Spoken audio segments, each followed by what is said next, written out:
Assalamualaikum warahmatullahi wabarakatuh. Selamat pagi, bertemu lagi kita di pelajaran informatika. Bedanya sekarang kita belajarnya jarak jauh ya, lewat internet atau belajar online ya kekinian. Oke, sebelum belajar pastikan kalian sudah sarapan dan kita awali dengan basmalah. Bismillahirrahmanirrahim. Pada kesempatan ini kita akan belajar bab 6, yaitu tentang manfaat komputer, di mana komputer mulai bekerja di segala aspek kehidupan manusia, mulai dari pemerintahan, ekonomi, bisnis, pendidikan, dan sebagainya.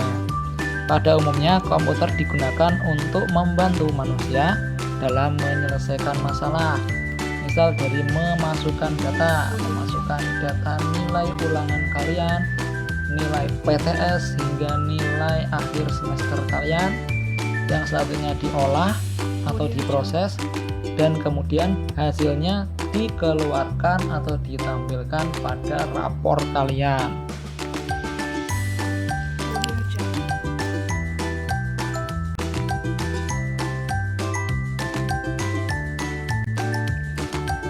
Peranan komputer dalam pemecahan masalah sendiri dibagi menjadi 3. Proses pertama atau proses input, yang kedua atau proses, yang ketiga ada proses output, di mana hasil dari perintah tersebut dikeluarkan.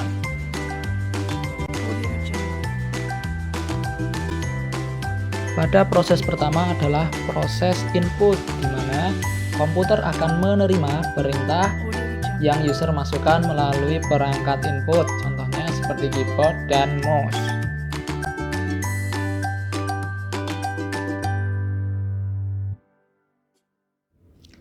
Salah satu dari perangkat masukan atau input device ada pertama mouse atau yang berupa petunjuk, yang kedua masukan berupa suara menggunakan mikrofon, masukan berupa karakter atau numerik menggunakan keyboard, dan yang terakhir seperti kalian saat menggunakan game bisa menggunakan joystick sama seperti mouse, yaitu tunjukkan.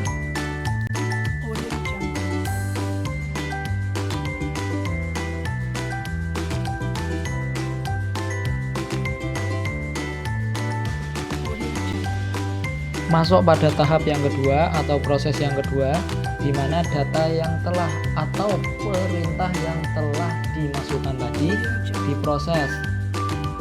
Diprosesnya pada prosesor atau yang biasa dikenal dengan otak komputer.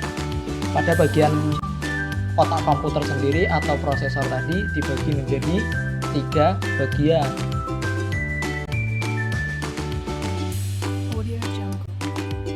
Bagian yang pertama ada control unit atau CU, itu fungsinya untuk mengontrol semua perangkat keras yang terpasang dalam komputer, yaitu intinya menghubungkan antara aplikasi dengan perangkat mesinnya.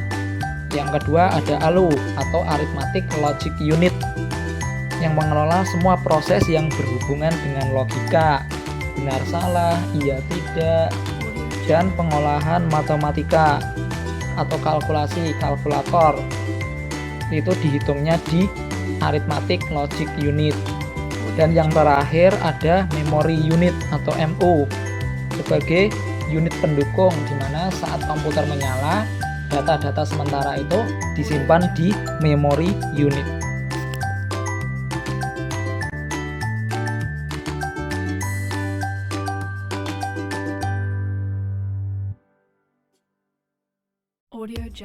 Pada tahap yang ketiga ini atau tahap output adalah untuk menghasilkan atau mengeluarkan dari proses yang telah diolah tadi. Nanti hasilnya dapat dilihat di berbagai macam media komputernya.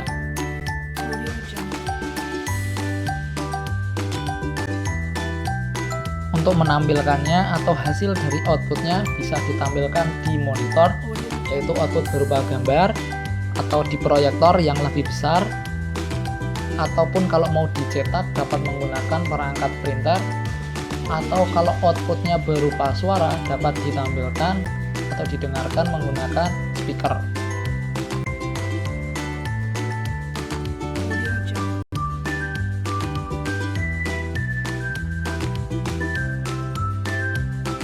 Nah, semua alat input, proses, dan output tadi dihubungkan di otak komputernya tadi yang berperan penting dalam pemecahan masalah, baik secara langsung maupun tidak.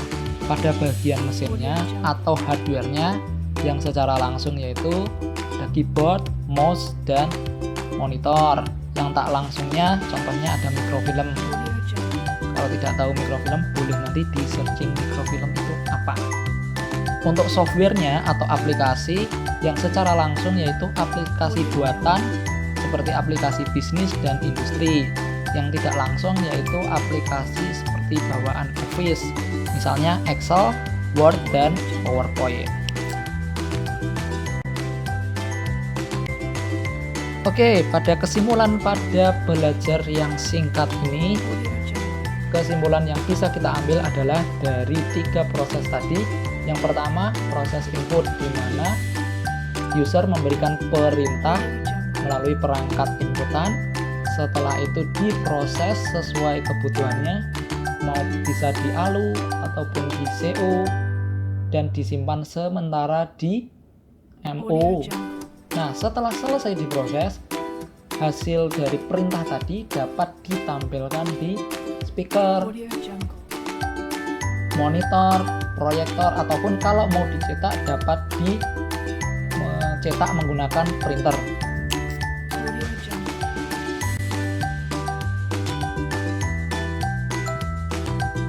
Oke, sebelum Pak Guru akhiri, nggak keren ya kalau nggak ada tugas ya. Ya, padahal kalian pengennya tanpa tugas ya, cuma nonton videonya saja. Nanti tugasnya ini gampang sekali. Silahkan setelah kalian nonton videonya tadi, kalian buat bagannya dari yang input, termasuk bagian input tadi apa saja. Nah, bagian proses tadi ada apa saja. Bagian yang output, contohnya ada apa saja, kalian buat seperti bagian yang hijau ini. Oke, gampang kan? Selamat mengerjakan, semoga ilmunya bermanfaat. Sampai ketemu di belajar online lainnya lagi. Wassalamualaikum warahmatullahi wabarakatuh.